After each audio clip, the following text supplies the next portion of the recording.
Coming to you live from Portadown Animal Experimentation Labs, it's this week's Apocalypse. I'm your co-host Kevin Lenihan. With me, as always, is John Ferris, mostly. John, how are you doing today? Yeah, not feeling great. No, me neither. There was a bit of a spill in the old in the old danger chamber. There was a big sign on the door that said not to go in without protective headgear and a mask. But you know, who pays attention to warnings like that these days? I mean, people are just a wee bit too overly cautious these days. Yeah. Well, maybe we would have been better if we had been more overly cautious, because I have to say I feel like I've started to develop some traits, let's say, that are not entirely human. Mm-hmm. I may have a hoof. I'm not sure if it's a hoof or if it's some kind of strange pointy spider-like appendage. Ooh. I don't know. You seem to be developing sort of strange hairs out of your eyeballs. I don't know what animal that's from, or is that just... That's probably just me. That's just your normal sort of default way of being, I think. Pretty sure I didn't have a tail before, though. No, you didn't. I can attest to that. Yeah. I'm pretty sure as well you didn't have a tail before. So I can feel myself becoming something other, something less than or more than human, maybe, depending on your perspective. No? Yeah. I'm not one of these ones that subscribes to the idea that man is above the beasts and shit like that. Oh, okay. Yeah. Yeah, we're just like the cats, aren't we, John? Yes, that's We're it. just... Maybe even less. We're less than cats. Well, cats certainly seem to think so anyway. True. Yeah.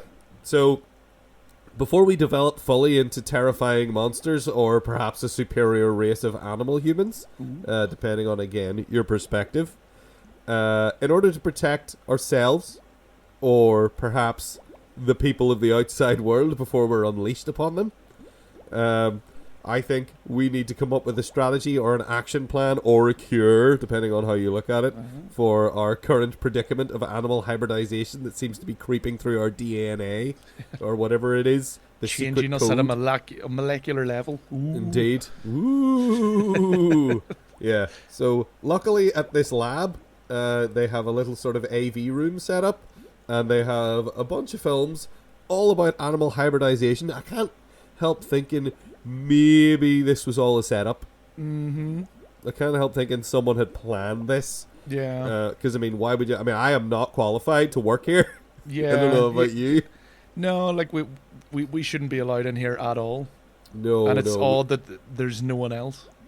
Yep, there's no one else around. They all went home for the day really early. They said, oh, we're all on a half day today, and they all left. And I was like, but I don't know what I'm doing. And they said, perfect. And then they went out and they locked the door from the other side. So, cool. Well, they have in this AV room, let's say, they only have the 3 movies. So that works out well for us. Because time-wise, I think that's just all about time we're going to have to, before we go too far down this down the road of evolution or devolution. So let's see, we have from 2009, directed by Vincenzo Natali, we have Splice. Ooh, sounds very sciencey, doesn't it? Yeah. Yeah. And then from 1977 we have directed by Don Taylor, The Island of Dr. Moreau. The 1977 one specifically, we should say, not the 1996 one. Not the disaster that is. Directed by multiple / no one. And then from 1986, we have David Cronenberg's remake of The Fly. Ooh, scary. I'm terrified of flies, I am. Nature's most horrifying predator, I guess. All right, well, let's have a wee nap actually first, maybe before we die here, and then watch these movies.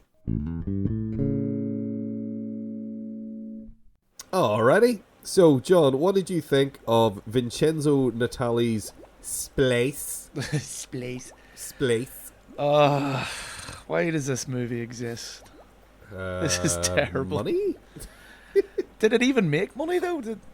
I Who don't know. knows? No, that was probably the intention was money, I think. Okay, yeah, yeah. This movie's god awful. I can't think of one positive to say about it. I can think of one, Ooh. and only one, in that some of the physical effects were pretty good. Okay. Yeah. Yeah, that's, I mean... I think it was last week I actually said if all you can say about your movie is that the effects look good, then it's probably a bad movie. Yeah, it's definitely a bad movie. Yeah. I'm not going to argue that. Even the performances, and Adrian Brody's normally pretty damn good. He's at least passable most of the time. Yeah. And I mean, it was kind of like we were talking about like Denzel Washington the other week and how like in Fallen he was kind of coasting. Yeah. But even Denzel Washington's coasting is actually still pretty good. Yeah. Whereas in this, no one is very good at all, except maybe the physical performance of the person playing the creature somewhat.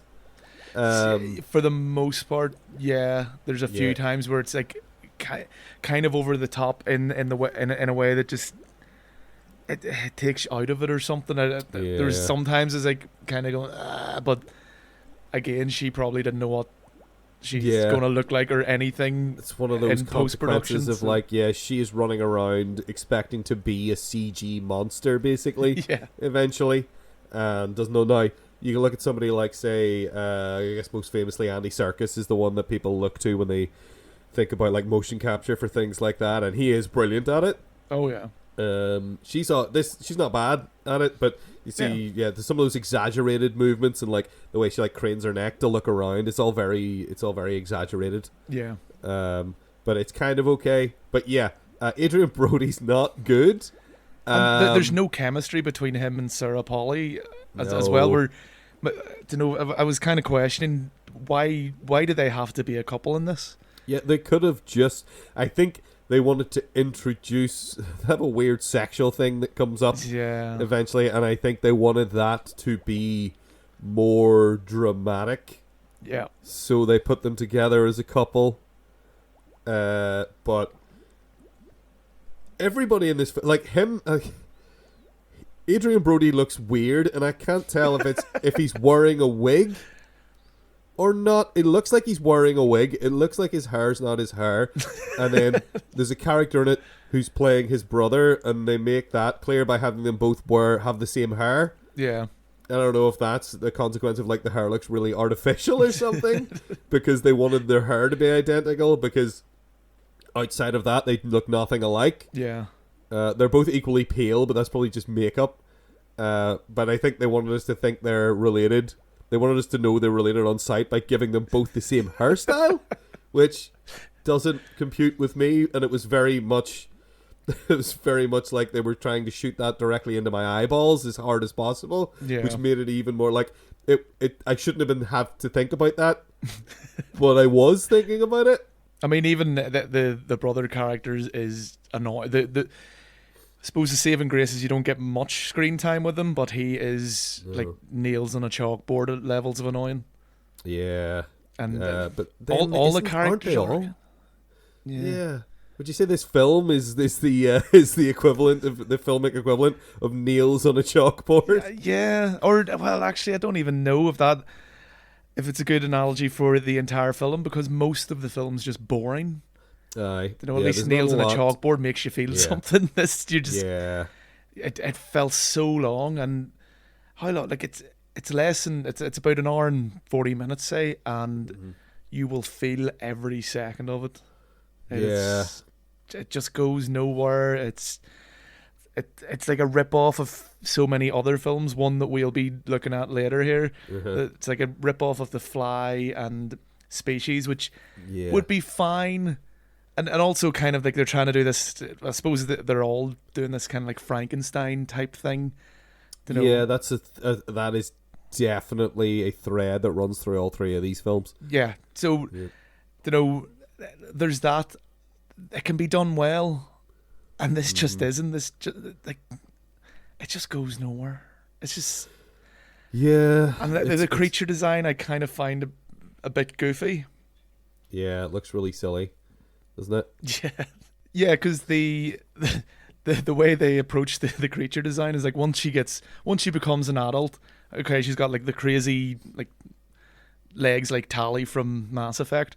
Yeah. But they artificially like they computerize her eyes and like move them further apart to make her look a bit alien. They're slightly bigger and further apart on like almost on the side, sort of like they're almost on the side of her head, but not really. Yeah. Yeah, I think because they go on and on and on about how, none of the DNA we put in was from predators, which generally, whenever you get animals that are prey animals, tend to have their eyes on the sides of the head rather than the front. Yeah. But then he's like, what about humans, though? Ooh, human in there. 'Twas man that was the real monster. Indeed. Turns out it's like that joke in Futurama, that like 2-second joke about the scary door. It's like, I've mixed together all the most evil animals. And then the guy just comes, naked dude comes and goes, it turns out it's man. Like, yep, we get it. Okay, yep. Thanks. Because, that's actually a really good point, because this movie... It's doing that, but it's being very serious about it. It kind of reminds me of that subreddit 13 and Deep. This movie feels like it was written by a 13-year-old who's like, yeah, I don't know, it's maybe the first time they read Mary Shelley's Frankenstein and went, I'm going to give my take on this. Look how deep I am. Yeah, humans are bad. Humans do war and that. Yeah. Evil. Yeah, animals only eat to survive or kill to survive. Yeah. Damn right. Yeah, so it's not very good. Adrian Brody is bad. Everyone's really stilted in it. Everyone looks super like designed. I know it's weird to say that, but there's something about the wardrobe in this movie that looks so fake. Yeah. From the moment you first see them, like they look like they're both wearing these coats that look like they were made for the movie to match. Like it's like they look like something from a comic book, like a modern, like edgy comic book. They got like all these zippers and extra buttons and all this crap on them, and they're just like, and every one of his t-shirts is always something like really like extra exaggeratedly like nerdy, you know, like it's got a DNA strand on it or a chemical thing, or like one of them has a big huge fingerprint embossed on it and all this crap, and it's like, yeah, we get it, he's a nerd, and they keep saying nerd, and their organization is called Nerd. Yeah, and it's so forced, because it stands, the acronym, it stands for Nucleic Exchange Research and Development or something like that. Yeah, it's really forced. It's one of them backronyms. Yeah, you know, they came up with it first. And they were like, right, what could this stand for? It's really rubbish. And then Sarah Polly like sees it backwards and goes, "Oh, let's call her Dren." It's like, that's a terrible name. That's a really clunky, horrible sounding name. Yeah. Well done. There's nothing clever about it at all. No. Yeah. So you could put that, just take that snippet of what you just said and apply it to the whole movie. There's nothing clever about it at all. No, there isn't. The CG is not good looking. No, it looks really weird. Again, I kind of like early on in the movie they have some physical stuff where they have like wee monstrous things like the cocoon thing that it's growing in initially is this horrible little squirming little glob. Yeah, that looks kind of cool. And then there's a point where there are two other weird creatures that they've made that kill each other and rip each other to bits. Yeah. And that's mostly CG, but then all the close-up stuff of the gore on it is like real physical stuff, and that looked really cool. Mm-hmm. But that's it. Everything else looks really gammy. I think it's because the physical effects were done by Greg Nicotero, who is a guy, protege, or at least someone who worked a lot with Tom Savini. Oh, okay. Did a lot of work with him on a lot of George A. Romero movies, and he did Creepshow and stuff like that. He's sort of a legend in the field of physical effects. Yeah. Which is something that has fallen by the wayside since Jurassic Park. I think stuff like that has been sort of on the downslide as far as like being an industry. Mm-hmm. It's more sort of fallen to CG since then. But it's nice to see that stuff, but the problem is that most of the effects in this are computer effects. Yeah. And they don't look great.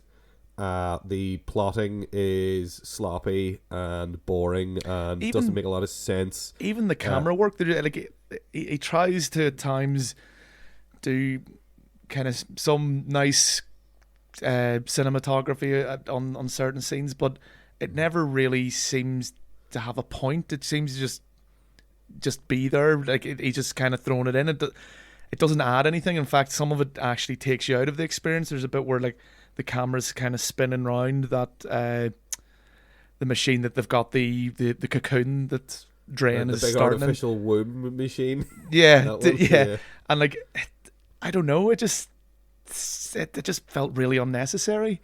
Yeah. Like even the shots just didn't seem to matter in it. And I mean, for the most part, they were just standard anyway. You know, it wasn't. I don't think the shots were particularly interesting. But yeah, it was just a slog to get through this one. Yeah, it's really boring, and things that are happening don't make a lot of sense, and they're somehow able to run this project in another room in the lab without anybody knowing about it, which gets addressed, but it only gets addressed later when it becomes convenient, whenever they want to move everything out to the countryside. Yeah. Because of the plot, not because there's no way no one would have stumbled on this. Yeah. In the time it's taken to raise this child.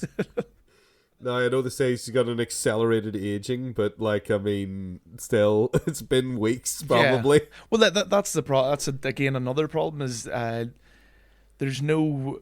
Like, the passage of time isn't made clear. Like, at some point you're going, is this like a really busy week? Or is this a couple of months? Is it a year? Yeah. There's no indication of how long this takes or the time frame of anything. It's... no. yeah, and it's like it's not compelling enough for you to really care that much. Yeah. It feels really thrown together. There are so many leaps in logic that characters make constantly, which is always a problem whenever you haven't established that it's okay to do that. You know, movies like silly time travel movies and stuff like that, you can kind of get away with things like that. But a movie where you're like all about science and you're talking about the science so hard, you're like, yeah. And there's also a point in this where it's kind of dressed up like this big reveal of, you know, oh my god, you put your DNA into it, and I was kind of sitting there going, I took that as a given that she just used her own human DNA for it. It's like, I kind of don't know what the problem is here. The whole moral and ethical issue that he kind of slightly brings up at the start and then they abandon is more interesting, and they don't really delve into that at all. They just kind of gloss over it. I think the reason he's annoyed that she used her own DNA is that they're looking someone with no bad medical history in their family. And her mother was a psychopath. Yeah. And I think that's the problem. I forgot that whole random clipped on bit. Yeah, they try to make you care about her by having her had a horrible childhood or something. Like a proper Harry Potter, you lived under the stairs type one, though. It's not even like a realistic one. It's like, here's my old room. It's a mattress and dirt and nothing else. Yeah. And he's like, I thought you said your mother left it as it was. And she says, she did. And you're like, oh my god. Go back to freaking, what is it? Like, it's like Charlie in the Chocolate Factory, or like Willy Wonka in the Chocolate Factory, Charlie Bucket at the start with the grandparents all in the one bed and they all live in one room. Yeah. Things like that. They're like, yeah, stop. You're trying so hard. It also begs the question of, like, how did you get into, you know, university and things like that? You know, if your mother was this horrible to you, like, did she just have a change of mind, or she's like, no, you have to sleep like this, but I believe that you should study hard, and I'm gonna raise you to be a scientist. No. So yeah, all in all, I think this is just a sort of, I mean, we haven't really said much or anything really good about it at all yet. Because there is nothing to say that's good. No, it's like it's like all of the bad points of Species without any of the fun things from Species. Really, yeah. I think that about sums it up.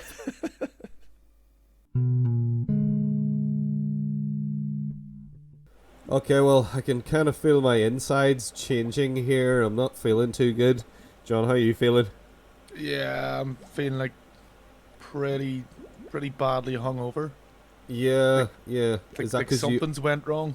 Is that because you are hungover, or is that because of the hybridization process? A little from column A, a little from column B. Okay, fair enough, fair enough. Well, I think I've developed an extra sinal passage here, and developing extra nostrils. Don't know what animal that could have possibly come from. But hey, life is a mystery. Goats, how many do goats have? They just got 2, right? It's certainly becoming more of a mystery as this goes on. Indeed, I'm feeling very, very, very mysterious. So, John, what did you think then? Sorry, I need to do this before I grow extra or less fingers. What did you think of Don Taylor's The Island of Dr. Moreau from 1977? No. Well, it's certainly a lot more coherent than the later one, the 90s version. Indeed, yes, that would not be a difficult thing to achieve. Having seen that film a long time ago, I remember it being awful. Yeah. A mess, I believe, is the term I think I would describe the 1996 Island of Dr. Moreau as. I would actually, I mean, rather than watch either of them, I would just say just watch Lost Soul, the documentary of the making of the 90s version, because as much as it is fairly coherent, there's the 1977 Island of Dr. Moreau is just kind of a bit slow and a bit boring. It's okay. Yeah. It's one of those movies that it happens and you can, I'm sure some people will get some enjoyment out of it, but I don't know, for me it was just very, very plodding and very sometimes schizophrenic in that scenes would just kind of happen and end, and there was no like through line for it. It was just kind of, now he's randomly here and this is happening, and now you're kind of going, right, like it just doesn't feel like it's on it is on the tracks for too long, you know. Yeah, he's running around all over this island, just in different spaces, having different little sort of skits almost. Yeah, with different characters. And you're like, okay, so now he's with these guys and they're weird. And now he's back at the camp again, being angry and shouting at people, or having someone angrily shout at him. Yeah. Now, it is definitely better than the 90s one. That is not in question. But whether or not it's still like good. I mean, I remember seeing this when I was a kid.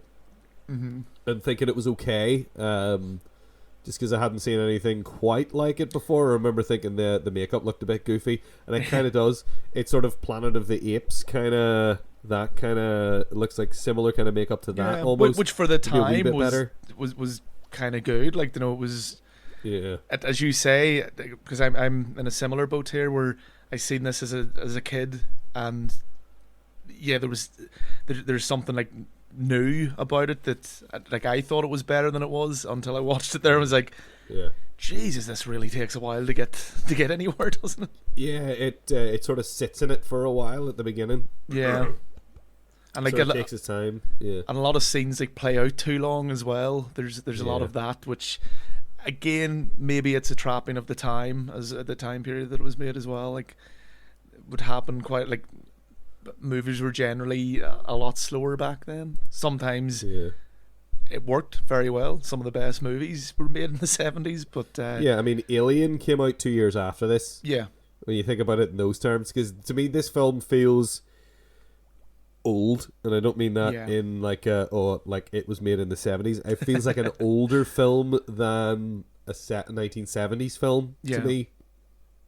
It feels like an early 60s sort of adventure. Yeah, almost in a way that like feels at odds with the subject material, because it's very much is sort of a Frankenstein. You know, Dr. Moreau is very much a sort of a Dr. Frankenstein kind of figure of someone who is like playing with things men were not meant to what of or whatever. You know, so it's kind of like he's doing genetic experiments, and it's Is it Jules Verne? It's based on a Jules Verne story, H.G. right? Wells. Oh, it was H.G. Wells, sorry. I get them confused all the time, and that's kind of a disgrace. But it's it was, when it was written, it was extremely ahead of its time. Yeah. Because it basically talks about DNA without calling it DNA. But, it's about the code of, what makes an animal grow a certain way and turn into a certain thing and all this stuff. So that stuff's kind of cool that it's in there, and they're talking about that in this film that is set in, I guess, like the early 1900s, I think. But it feels like it feels like a Robinson, like I remember the old Robinson Crusoe movie or something feeling, It's just something about the way, maybe it's the camera work, maybe it's the fact that the scenes are overly long and there's maybe overwritten a little bit. Yeah. Where there's just too much dialogue. People are talking about stuff. Now, I do kind of like the Beast people. Yeah.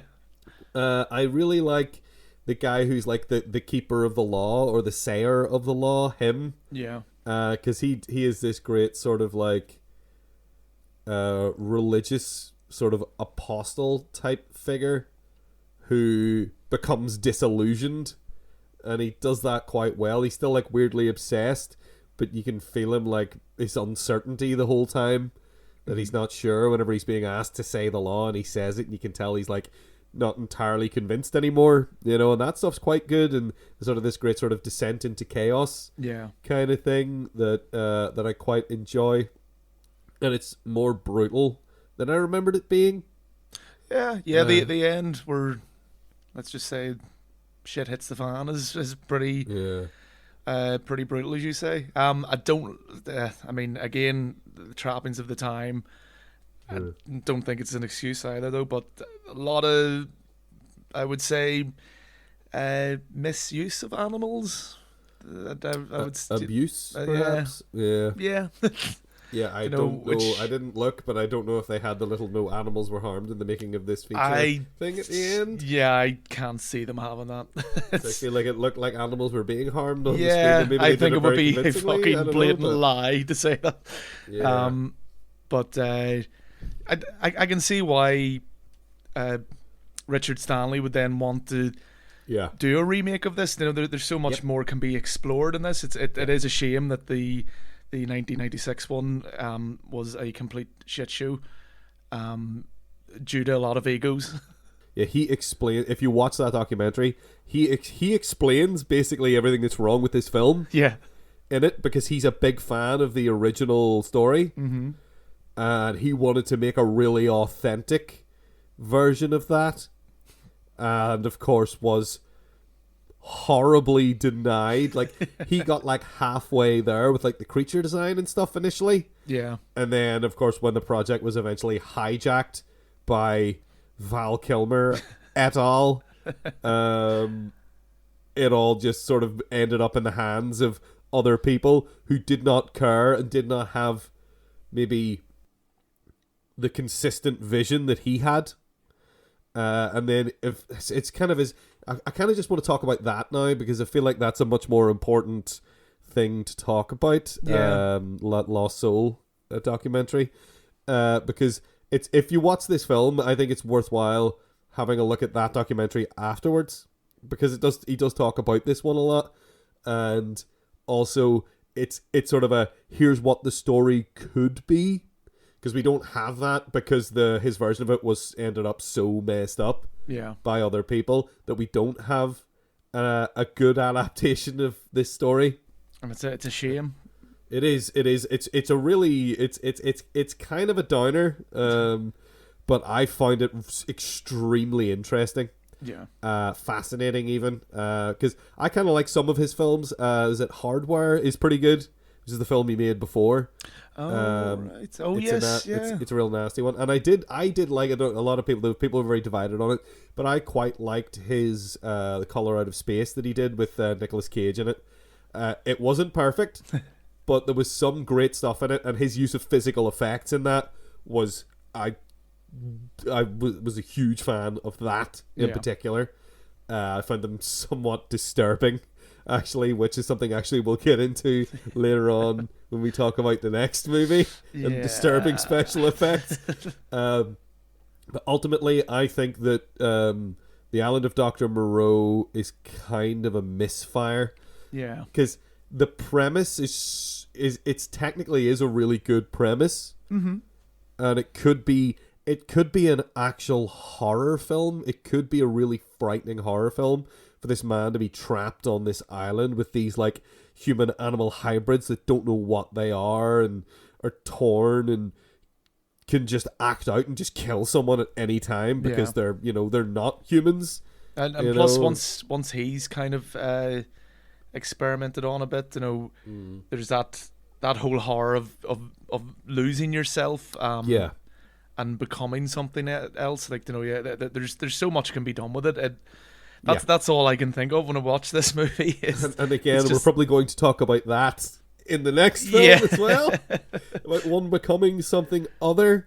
But ultimately, I think this film it's kind of a bore. Yeah.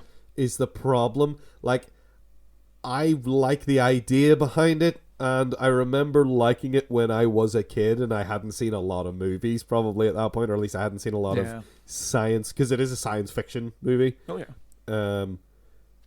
But I hadn't seen a lot of sci-fi movies at that point. I was probably like 10 or 11 maybe, I think, when I saw this. Do you ever think they'll make they'll do another remake? I think the last one was such a disaster that no one will ever touch this ever again. Yeah. It is legendary in how much of a disaster it was. Yeah. So I think you mention The Island of Dr. Moreau to a movie studio executive and they will just clench immediately as soon as you say that, because they know what a mess and what an expensive mess the 90s one was. Like, I mean, it really was a disaster for everybody involved. Especially Richard Stanley, isn't it? Richard, yes. It is Richard Stanley. I keep going to call him I can't remember the guy. There's a guy from Kiss whose name I keep using instead. His name is Stanley as well, but it's a different first name. Anyway, yes, Richard Stanley. So yeah, I feel for Richard Stanley. It'd be nice. Like, I would love to see his version of it. Yeah. But there's no way he's ever going to go back to it. Like, that's a trauma I don't think he would ever want to revisit. No. I haven't seen that documentary. It's a nightmare for him. I would like to see whatever he does next, though, because he stopped making films after that for a very long time. But I really liked his Color Out of Space, and I would like to see what he does next. But anyway, that's not this movie. Yeah. This movie is all right. I think what we're basically saying here is just watch the documentary Lost Soul, The Doomed Journey, because both versions of The Island of Dr. Moreau they both have different problems, let's say, but it's an interesting backstory, that documentary. It's more interesting to see what went wrong, and especially seeing someone who's so passionate about something and just this sad story of him losing it all to these fucking bastards with their egos. Exactly. Because as much as it was Val Kilmer, but for the most part, Marlon Brando was very difficult to work with as well. He seemed absolutely impossible. But again, I feel like in the context of the documentary, he was annoyed that Richard Stanley had been taken off the project. Yeah. Because he had signed up because Richard Stanley went to his house and talked to him, and then he decided to do it because of the things Richard Stanley said. And then by the time he got to the set, Richard Stanley had been fired, but he was there, and then he had to do it. And Marlon Brando seems like kind of a dick anyway, so I think it sort of came really easily to him to be like just this arrogant prat who was willing to ruin this production intentionally. Kind of like Dennis Hopper on the Super Mario Brothers movie. I feel like it's a very similar kind of thing, except I feel like Dennis Hopper was less destructive on that movie than Marlon Brando was in this one.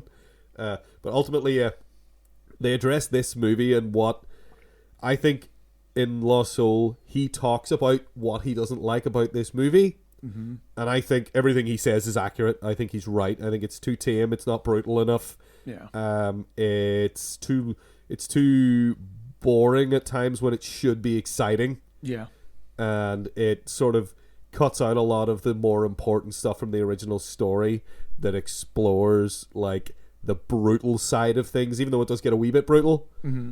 It's not brutal enough. I sound like a freaking psychopath here. It's not brutal enough. But I think that's accurate. I think this film is too tame. And then when I think about the fact that Alien came out 2 years later, yeah, like, you know, that's not necessarily it's not necessarily a product of its time in that regard. It's just that, like, they just didn't go all in when they should have. Yeah. Okay, John, well, I've definitely developed extra appendages. I think I've got... I mean, something insectoid seems to be sort of protruding from my rib cage. Yeah, and it's disgusting. It is indeed, isn't it? It's very physically upsetting and goopy, like a really good physical effect. Yeah. Maybe. My hooves have become sort of little sort of dog and cat faces that I can operate like puppets, which is fun. Nice. But not conducive to maybe going back out into society. I think people might run screaming if they were to see my form. I think you might be a YouTube sensation. I think I might do very well on internet. Yes, John. Bring back freak shows. Indeed, yeah. Internet freak shows, $2 a gander or whatever. Yeah, I can do that. That'll be fine. You're looking all right. You haven't really changed very much. I'm just getting hairier. I don't know if I'm infected. It's just me. Yeah, well, I'm definitely changing. Although it could just be something I picked up on the bus. I don't know.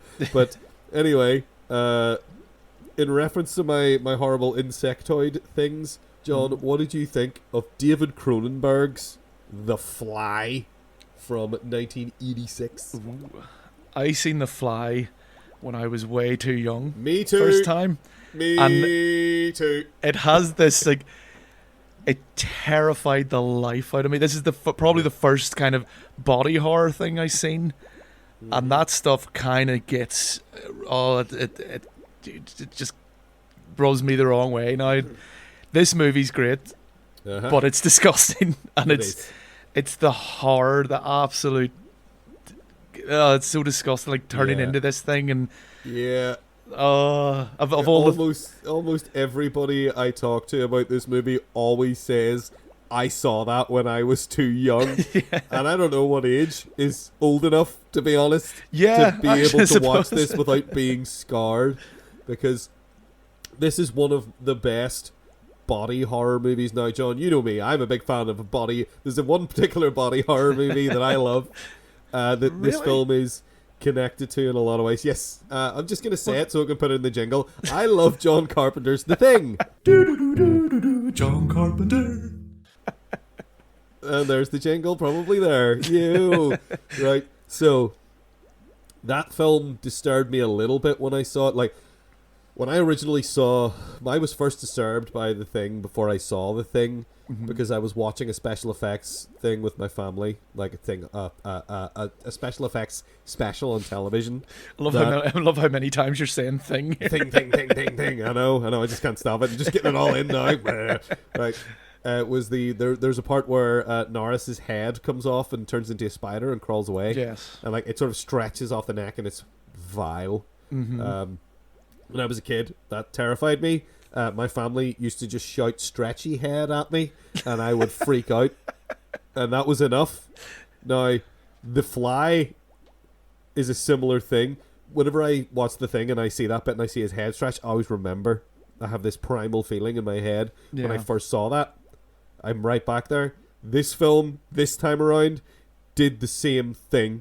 There is a point where the titular character of The Fly, I guess we'll call him The Fly, he's not The Fly, in fact we'll get into that sort of aspect of it later, but there's a point where nails are being pulled out, and that I remember seeing that when I was young. Fingernails specifically, not like nails in a door or anything. Oh yes.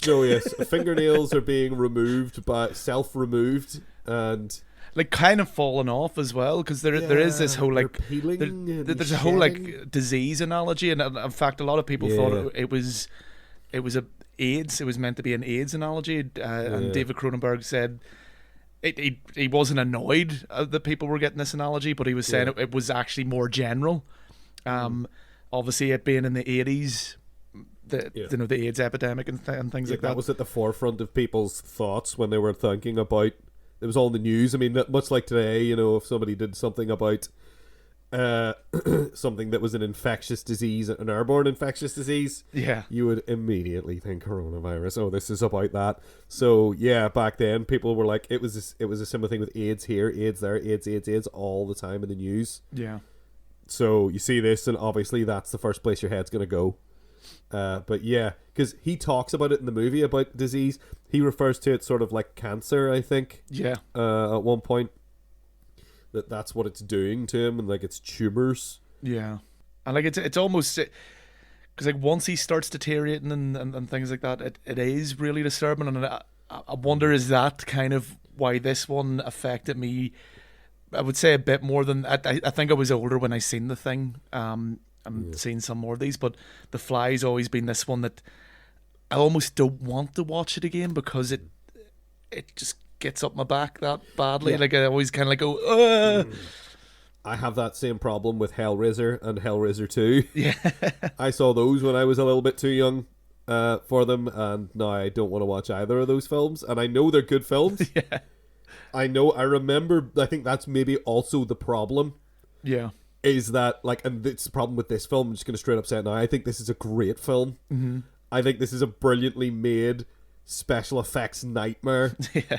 And I think that's one of the reasons it sticks with you, is it's so well made, and you can become invested in the character. Maybe Brundle is a dick, but you still get invested in him. He's kind of likable at the start, though. Like he's I very. don't know how much of that is Jeff Goldblum. I was just going to say, like he is very well cast in the fact that Jeff Goldblum is kind of a weird eccentric. And he's kind of likable, as everyone loves him now. Yeah. I was there first. I loved him before it was cool. And they even have apparently the wee rant that he has after he's been through the teleporter, and he keeps putting the sugar into his coffee. Apparently, that's a perfect Jeff Goldblum moment as well, the way he's talking there. Apparently, he added more to this. The night before, he didn't think it was rambling enough, and so he wrote more into the script. And so it is proper Jeff Goldblum. And his girlfriend at the time, Gina Davis, he kind of pushed to get her cast as the love interest, and she's pretty good in this. Wee bit daft, like at the start when he's giving off some serious serial killer vibes. Like brings her to this, like it looks like an abandoned building, locks the door after him and stuff. And you're going, okay, you should probably look for an escape route here. Yeah, there is a point when they pull up and get out of the car, and then you're just like, well, I wouldn't go in there with him. No, Gina, no, don't run, get away. Which is a bit ridiculous because she does write for, like, she is supposed to be intelligent, and she does write for a science magazine. Yes, this magazine Particle that she's a reporter for and is a writer for. She's a bit not as bad, but a bit like the love interest character in The Frighteners that we talked about. She's not that level, but she kind of she's more stupid than she should be. She should be super smart, and then she is as well. So it's a little bit inconsistent with that. Yeah, is that she is smart, but she's stupid when it comes to him. I guess. But and also it's love. That's why. Love makes us do stupid things or something. I don't know. Some bullshit like that. Okay, cool. Well, fair enough then. All right. But on the whole, I think this is kind of a marvel. It's, as far as the special effects go, it's incredible with physical effects, because they're genuinely disturbing and convincing. Yeah. And how it ramps up as well, like, it's not like it's they really thought a lot about the transformation, and David Cronenberg is even, he was saying he wanted to a different take from the original, which was like, parts of him were just a fly and parts of him were human. Yeah, it's his head and his arm just in the original one. Yeah, I think. And this, he wanted, like, the DNA was fused, so it was this transformation, and it's not so, like, even the kind of the end creature, it's not a fly as such. It's a weird mix of the two, and it looks fucking disgusting.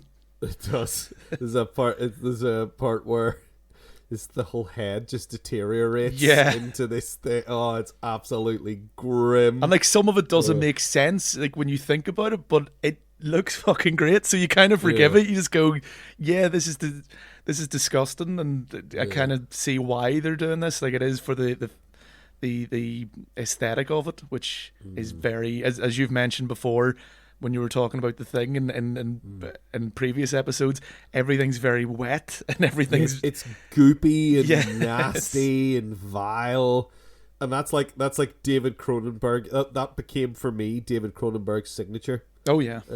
Even in films that he's done later that were not science fiction nightmare movies. Like, I mean, he did before this he did some films I really like. Again, I haven't seen them in a while, but. Did a film called Shivers, which is about like weird worms under people's skin. Yes. And it's vile. And then there's one called Rabid, which is about a woman who's like has been experimented on and has this weird little organ under her armpit that injects people and turns them into rabid crazies, and that thing's vile. And but then he would go on to make sort of more sort of straight movies, I guess you might say, like dramas. Yeah, like he did a film called Eastern Promise with he did two with Viggo Mortensen actually. He did Eastern Promise and he did History of Violence. Yes, yeah. And you're watching those and they're quite intense, violent dramas. And there's points where you forget, like, because I would always think of David Cronenberg as the guy because he did that movie as well, Crash. Not the one about racism, but the one about people that get off on car crashes and injuries, and that's vile. But there's a point during A History of Violence especially where you're watching it and it's a drama, and it's a thriller almost, and you're watching it and yada yada yada. And then there's a point where you're suddenly reminded, oh right, this is a David Cronenberg movie. Something very, very bad happens to someone's face with a shotgun. Mm-hmm. And then you go, oh yeah, this is David Cronenberg, isn't it? Oh, that's disgusting. So he has this amazing ability, or maybe just a predilection, for shooting really brutal violence. It is visceral, like just really just like chunks out of things and people. He's definitely a trademark. Yeah, I mean, he kind of popularized this body horror thing. Certainly with this movie's probably one of the certainly at the time the best grossing kind of body horror movie. Yeah, because The Thing didn't do very well. No, The Thing kind of tanked in the cinema and then did very well on VHS. Yeah. Later, but yeah, this was a big deal when it came out. Yeah, I think. And kind of rightfully so. I mean, absolutely. It's very unique, and it's a very unique idea. In a sense, it does have those like, Frankenstein kind of elements to it. Very much. It's Frankenstein is the monster in this one, I think, which is a really interesting concept because he's examining himself. Yeah. Whereas in Splice, the Frankenstein thing was them like with this thing is like, it's our child, which is a weird thing in the Frankenstein story where it's sort of like my son Adam. Yeah. But it's not. But he doesn't treat it like a son, but it is his son, and he's kind of torn. And that's kind of what's going on in Splice as well. Yeah. Because she's my daughter, and she's kind of torn because it is a monster, and then it is also a rapist, and it's all kind of that movie does not earn how messed up it gets. No. Element of Dr. Moreau's very much an outsider's perspective of a Dr. Frankenstein figure. Yeah. And being like, how carried away this guy's gotten with it, whereas this one's just like, he's so much about the science. And I'm examining myself, and he talks at length about how he's feeling, and he's sort of like, he's got, again, it's that Jeff Goldblum charm. There's a point where he's just talking about Brundlefly as himself, because he realized at some point he's like, I'm not Brundle anymore, I'm someone else. Yeah. I've become another thing. I'm not the fly, I'm not Brundle, I'm the Brundlefly. And he's making this almost like, I'm gonna make a little video for kids to explain how I go, and then you're watching. This is how Brundlefly eats. It's like, Yeah, and you're like, he is really detached from reality, isn't he? Because no one's going to want to watch this. No. I love as well, like, I think it's just before that where he kind of casually throws up on a donut or something because he's going to eat it. And then he kind of realizes she's standing there. He's like, oh, so that's completely disgusting. Sorry. And it is. It just comes out of nowhere. It's like, oh, what are you doing? Yeah, it's horrible. Yeah, so there's so much of this movie. I mean, you could just talk about the special effects and be like, this is great and disturbing, and it works so well, but it's very well paced, I think. The sort of ramp towards chaos is nice and gradual and consistent. The sort of the atmosphere is really good in it as well. I think it does a really good job of setting the tone. And nicely sets up characters to like and characters to hate. There's one particular character who's just awful in every way, and I hate him so much. It's like the editor of the magazine, who is also Stathis. Stathis Baron or Baron Boranus. I don't know. His name's really strange, but his name is Stathis. Yes. Yeah. Oh, like he is just awful. They just basically got your man to just be a yuppie dick, and like that's the direction he was given. Yeah, he's like this stalker, abusive ex-boyfriend who's also her boss. Yeah, which is terrible. And he's just awful, and he's so easy to dislike. So that's good. Weirdly, kind of. I don't want to give too much away, but he kind of saves the day in a way too. Sort of, yeah. I mean, he's instrumental in the finale. Yeah. Let's say. Whether or not he saves the day, I don't know. Yeah, he doesn't come out of it too well, though. No, he does not. He's not far very well. But ultimately, I think this is as far as like in the pantheon of body horror movies, it's right up there. Oh, definitely. With like The Thing and Videodrome, which is another David Cronenberg movie. Just real nasty, just ick. I guess, would Alien fall into the body horror genre? It kind of does. Yeah.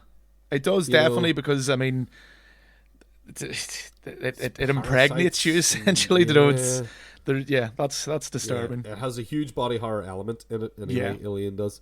So yeah, I'd say like it belongs up there next to those films. Definitely. And it's vile, and it's not for anyone with a weak stomach. No, either. Especially there's a couple of dreams that Gina Davis's character has that are on. Well, I was about to say are probably more disturbing. They're actually on par with like the events that actually happened to her. So it's a horrible nightmare. Well done, David Cronenberg. Yes. Let's just finish by saying, well done, David Cronenberg. You've scarred me for life.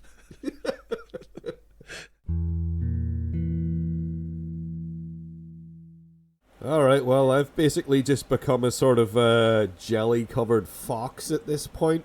John, how are you feeling? How are you doing? That sounds like a great album name. Jelly-covered fox. Yeah. Yeah, I'm just hungover. I wasn't affected at all. It turns out you avoided the splash zone, and it's just me turning into a nightmare monster. Yeah, I'm just a hairy hungover man. Okay, well, then you'll be in the best position to finish me off, I guess, or do whatever it is that we do to keep me out of the public's danger zone. Because I might be if I've become a weird sort of jelly fox, I might get into your bins, and you wouldn't like that, would you? You wouldn't like me getting into your bins. Yeah, I don't know. We jelly fox. It'd be kind of adorable, but I'm not domesticated. Like, no. Well, you weren't before. Beast. Yeah. I'm a wild beast. So, John, but before we sort that out, again, silly question, but which of these did you think was the best movie, and why? It's The Fly. Yes, it is. You know, That's the correct answer. That's it. I mean, the other two are barely even movies. Yeah. Splice is just fails on every level. Yeah, Splice is just crappy knockoff Species with no alien in it. Yeah, and then Island of Dr. Moreau, as we said, first one's boring. The remake's a fucking mess. Go watch the documentary making up. Yep. You know, if you're saying that about the movie, then there's something really messed up. If you're saying go watch the making of documentary about a different movie instead of this, or maybe as a companion to this, then it's not a good sign, is it? No. And I like Michael York, you know, and Burt Lancaster, good cast, you know, cast in this film, but just didn't pan out. I guess the script isn't there. I think really is the problem. The writing in it's just not. It just isn't captivating. I guess it's not well paced. It's kind of dull. It just.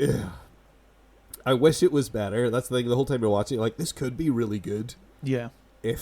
Which I guess is what Richard Stanley was thinking when he was watching. He was like, "This would be really good if," and then you look what happened to him. Yeah, exactly. So, you know, that's the problem with the Island of Dr. Moreau is you just think of the potential of it and how it's squandered, whereas The Fly is just, it's disturbing and it's well written. As you mentioned at the start there, you know, it's got a good pace to it. It kind of ramps things up. Like, everything escalates naturally, and it allows you to kind of get to know the character first and explores him a bit. And he's not perfect, so they feel real. They don't kind of paint what's Jeff Gold? Seth Brundle. They don't paint him as, like, you know, this benevolent, you know, perfect human being. He's not. No, he's not. No. And a lot of why it works is Jeff Goldblum's natural charm. Yes, he's very important to it. Gina Davis is good as well. Yeah. In it. Oh yeah. Principal cast in general are very good, convincing. They play some multifaceted people very well. Again, yes, the pacing works very well. The special effects complement what is happening to a disgraceful degree of disgust. Just so horrible sometimes. It always it kind of surprises me that this was as popular as it was in the 80s. You know, it feels like, even now, it feels like really extreme. Yeah, it's the thing is, it's like it has this B-movie charm to it, with like an A-star production value to it. I think that's why. It's because it's so well put together, and you know, it's just it just lasts with you. I mean, obviously, like, we were both actually traumatized by it properly, and yet I still went back for more.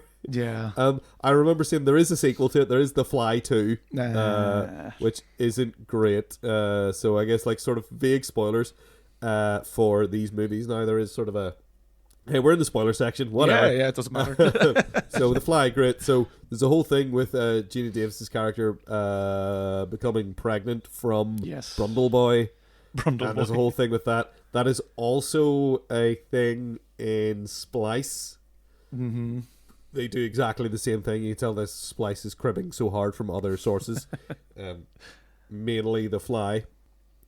It has a similar end to it with the female leads. Yeah. Where they're like, I'm pregnant and I don't know what to do about it. And maybe I do know what to do about it. Now, there was a sequel that is about the son of The Fly. Yeah. Which is also, I mean, Return of the Fly is sort of about that. The original, there was a sequel to The Fly, the original Fly, called Return of the Fly. With Vincent Price in it. He was not the Fly in that one. It's supposed to be the already born son of the guy doing a similar experiment, whereas Return of the Fly is sort of like, there's a whole, it's not very good. The special effects in it I remember quite liking. I remember it being sort of as minging as this one, but way less compelling. Yeah, I mean, David Cronenberg wasn't attached to it, was he? I don't think he directed he did not direct the Fly 2, as far as I know. No. Yeah. I do have them all. I have a little DVD box set that I bought years ago that has all of the Fly movies in it, like all the original ones as well. Oh, it's brilliant. like 5 DVDs in it. Because I think there was 3 of those, and then there was the Fly and the Fly 2, the Fly remake and the sequel to that. Yeah. So it's very different from the original in that the original is very much like a Twilight Zone-y kind of thing almost, where it's all told in retrospect, and like it's sort of a murder mystery, the original The Fly. Yeah. Where it's a guy, he's been crushed in a hydraulic press, and it has crushed his head and arm, and his wife is the one who did it. Yeah. And then it's her sort of trying to justify it to the cops, who are like, why did you do this? And she was like, he wasn't my husband anymore. And she tells the story. I quite like that, because you find out as you go along exactly what happened and why, and it is kind of fun. But it is a world of difference. It's kind of like when you look at the original The Thing from Another World and John Carpenter's The Thing, where they have taken the basic premise but approached it completely differently. So in The Thing from Another World, it's about it is about an alien, but it's a big Frankenstein's monster thing running about the place. It's just killing people. It's like a plant-based thing or something. It's a plant man that is turning people into copies of itself. Yeah. As opposed to in the original story and John Carpenter's The Thing, it's where it's copying them. It's becoming like others to camouflage in. This one is very different in that it's very much like the original one. He comes out of the pod and he has the head and the arm. He's, Well, he's walking around with a bag on his head and the glove, and he won't let his wife see him, and he won't speak to her because he hasn't got a mouth anymore. And that's cool. So it's it is a huge difference, but it sort of touches on the same sort of science. What have you done? The hubris of man and exactly. All that. Yeah, they still do that. So it's really good as far as a remake goes. It justifies its existence by taking the base initial idea and doing something really worthwhile with it and new and different and, dare I say, better. Yeah. Just like John Carpenter's The Thing did with The Thing from Another World. Yeah. So yes, props to David Cronenberg. Easily the best one of these films. Splice, I do not like hardly at all. No. Now, the director of Splice has made a film I do like. One of his years ago in the 90s, he made Cube. Oh, yes, yeah. Yeah. Which is the sort of progenitor of that. I guess what they call now, they refer to as the torture porn kind of movies of Saw. It's a movie that was Saw before Saw. Yeah. Where it's a more sci-fi bent to it. But it's about people in a cubic room and a series of cubic rooms that have traps in them that they have to figure out a way through. Yeah. And it's actually a pretty good indie movie. I haven't seen it probably in maybe over 15 years, but I remember liking it as well. Yeah, I haven't seen it in a bit. I remember it was really, really good. It hasn't really made anything else that I have enjoyed. Yeah. There was several sequels to Cube as well, which I don't think were made by him.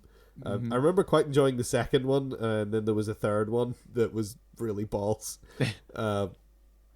So yeah, Splice is not good. It's boring. It's badly paced. The CG in it's distracting. The acting from good actors is not good. Everybody looks fake.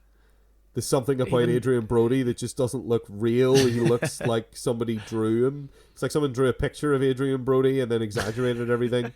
And that hair is so distracting because it's just is that real or is that not real? It looks like a wig. And all his coats and his t-shirts are also made for the production. Yeah. In a way that is super distracting.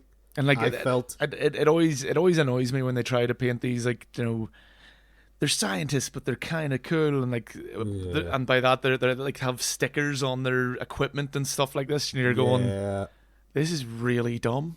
Like all the volcanologists in Dante's Peak. Yeah, everybody in Hackers. Yeah, it's no, Yeah. take your job seriously here. Unprofessional. And like, how crap is his brother at his job that he did not notice? And he mentions to his brother, like, how the fuck did you not notice that the what is it, Ginger changed Fred gender? and Ginger changed into a male. Yeah, the stupid little experimental wee monsters that they have. Yeah. Oh gosh, it's so daft. Yeah, it was painful. And then, of course, a really, really unnecessary, not that it's ever necessary, rape scene. Yeah. At the end, where I was just like, is this actually happening? Yeah. This is so crass and shitty and exploitative and just completely unearned in any way. Yeah. Yeah, it's so bad. And it made me uncomfortable, but it didn't make me uncomfortable in like the way that they were probably hoping. I was just like, I was like, don't do that. It wasn't don't like do what you're doing. Wasn't it's like horrible. the irreversible, where that's kind of the intention is like. Yeah, it's like that's horrendous. If you want to talk about Gaspar Noé and like things that make people uncomfortable, I will sit here and talk all day about Gaspar Noé films earning how uncomfortable they make you. Yeah, don't know yeah. Splice doesn't. It's got nothing. As I said from the start, I can't think of a single thing to really say on the positive side of that movie, and I stick by that. You like some of the practical effects? Some of the practical effects. That was the only real positive I have really about the stick that quote on the box. Is that some of the practical effects are good. Yeah, some of Greg Nicotero's work is in this movie, and it looks kind of gross, as they say, and kind of in the way that some of the stuff from The Fly looks kind of and gross and nasty and a little bit minging. Mm-hmm. But there's so little of it. And it is so mostly just CG and not great CG and bad acting. It's just not interesting. No. At all. So yeah, and Island of Dr. Moreau, I think we've said everything that we can about Island of Dr. Moreau, really. Yeah, that's the problem. You can't even say much about it. It's just not that good. Yeah. It's not offensively bad. I'll say that Splice is bad. I'm not going to say that the Island of Dr. Moreau is bad, but it's not great either. It's sort of very middling. Yeah. If I had to rank these, I would rank them in, obviously The Fly, and then the Island of Dr. Moreau, and then Splice. But there's a huge gap between The Fly and the Island of Dr. Moreau. Yeah. So definitely The Fly, then, obviously, is the best one of these films. Now, John, how are you going to save me from being a fox or save everyone else from me mucking around with their bins in the middle of the night and maybe annoying their dogs and cats? Yeah, see, that'll be the problem mainly. I don't mind you being a wee jelly fox, but the neighbours might get annoyed and shoot you or something. So it's everyone else, John. That's the problem. They just don't understand. They're just very close-minded people. Is that what we learned from these films? That it's humans that are the problem? Well, that's certainly the message in Splice. It's certainly the message in Splice, and it kind of, I mean, it is that humans are meddling with things they shouldn't. Again, we've mentioned many times here the Frankenstein analogy here for each one of these works. Just in slightly different ways. As far as like dealing with an human animal hybrid, Splice is basically just kill it. Just stab it. The Fly is shoot it in the face. Yeah. And the Island Dr. Moreau is let them run wild. Just let it run its course. You eventually, if he's anything to go by, if Michael York's character's anything to go by, it just gets better by itself. Yeah, if you just leave it, let it work itself out. Stop meddling. Is that maybe that's sort of his thing? Yeah, I think that's what he's getting at. Once Moreau is out of the picture, let it run their course. They'll probably kill each other eventually. Now there's just me, John. And I guess you in here. Now, perhaps, can I be trained? Do you think I can be house trained? I don't know. We've been trying that for years and it hasn't stuck. Maybe some of this new DNA will help. Indeed. Maybe this will actually make... You know what? oh, are we going down the path of man's hubris again? Maybe this is actually a good thing and we should continue this experiment. Is that what you're saying? Yes, let's go down the Splice Avenue and just like, okay, let's see what this horrible beast will do. Yeah, let's do what Splice did. Oh, God. And see what happens to me if we just leave it. No, too late. You made that decision and I'm, it's me that gets to say the thing. So that's all we have time for this week. I know. Man's hubris again. Man's hubris. We are on Twitter at 7-Day Apocalypse. That is at numeral 7-Day Apocalypse. If you want to email us, you can do so at thisweeksapocalypse. No, hold on. You can do so at filmcast at thisweeksapocalypse.com. That's filmcast at thisweeksapocalypse.com. You can also visit our YouTube channel for full episodes and whatnot that we upload there too. So, John, I'm very, very sorry, but I've had an accident in the corner already. This is not going well. Just roll up this newspaper and hit you on the nose. Just roll up this newspaper and show me what's what. All right, bye. Bye.